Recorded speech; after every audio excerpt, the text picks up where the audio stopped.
President Johnson addresses a joint session of Congress to push a voting rights bill aimed at ending discrimination. It would appoint federal voting registrars in some instances and put an end to complicated literacy tests and other hampering tactics. So how did these states get chosen to have strict scrutiny of their voting practices? They earned it. Alabama, Alaska, Arizona, Georgia, Louisiana, Mississippi, South Carolina, Texas, and Virginia, along with several counties in California, Florida, New York, North Carolina, and South Dakota, had voting practices that were subject to scrutiny after a long history of violations of voters' rights.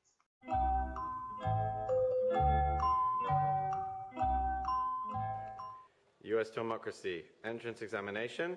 You need to get 100% in this exam, otherwise you cannot vote. Through the use of grandfather clauses, poll taxes, and literacy tests, these states and counties have developed increasingly creative ways to restrict eligible voters from voting. Give me that. Let's have a look at your test. Oh, look at that. You got the first question wrong. First question wrong. That's not fair.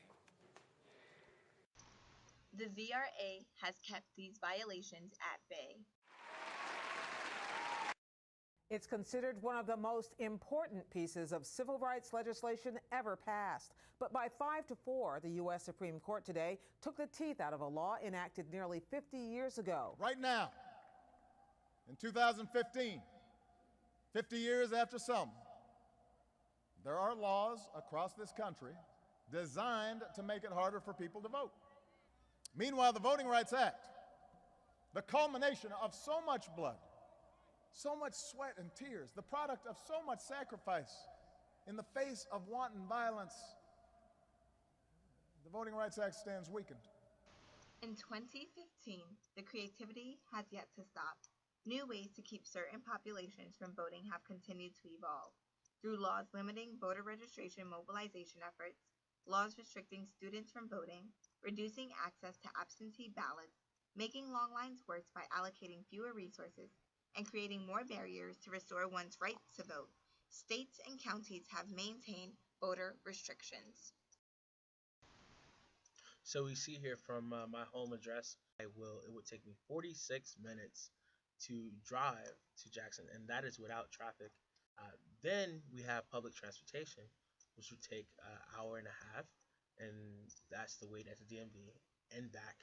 I probably would have to take off work, and then we look into walking there, which seems impossible, of 14 hours, just really not feasible. So tell us about the last place you voted in DC. And I voted at the Duke Ellington School, which is like maybe 5-10 minutes away from campus. The process actually took me about 4 hours to get this little card and to vote. When I was there, they actually ran out of ballots, so we had to sit down on the floor and wait for 2 hours until they actually came with the ballots. And then I had to go through the process of getting my voter registration card so I could vote. If you had to pick up children from school or go to work or things like that, would you have been able to stay and vote? Definitely not. We're sharing this story not because we think this necessarily constitutes an example of discrimination, but just to illustrate the point that even in an affluent area like Georgetown, people's ability to vote depends on a system which doesn't always do a good job of making it easy for people to vote. And this is indicative of wider problems that we have in the US voting system. But what about voter fraud? Right here in Buncombe County, there's always one or two that voted twice a year. They don't know what. 1 or 2 million people? No, 1 or 2 people. And that's 1 or 2 out of how many?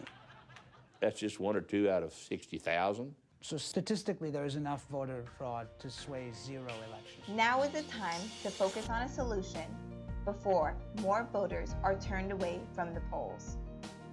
The Voting Rights Amendment Act, introduced in Congress in 2015, effectively protects all voters by redefining the equation used to decide which states have to have their voting laws monitored. Passing the VRAA will protect all voters for generations to come.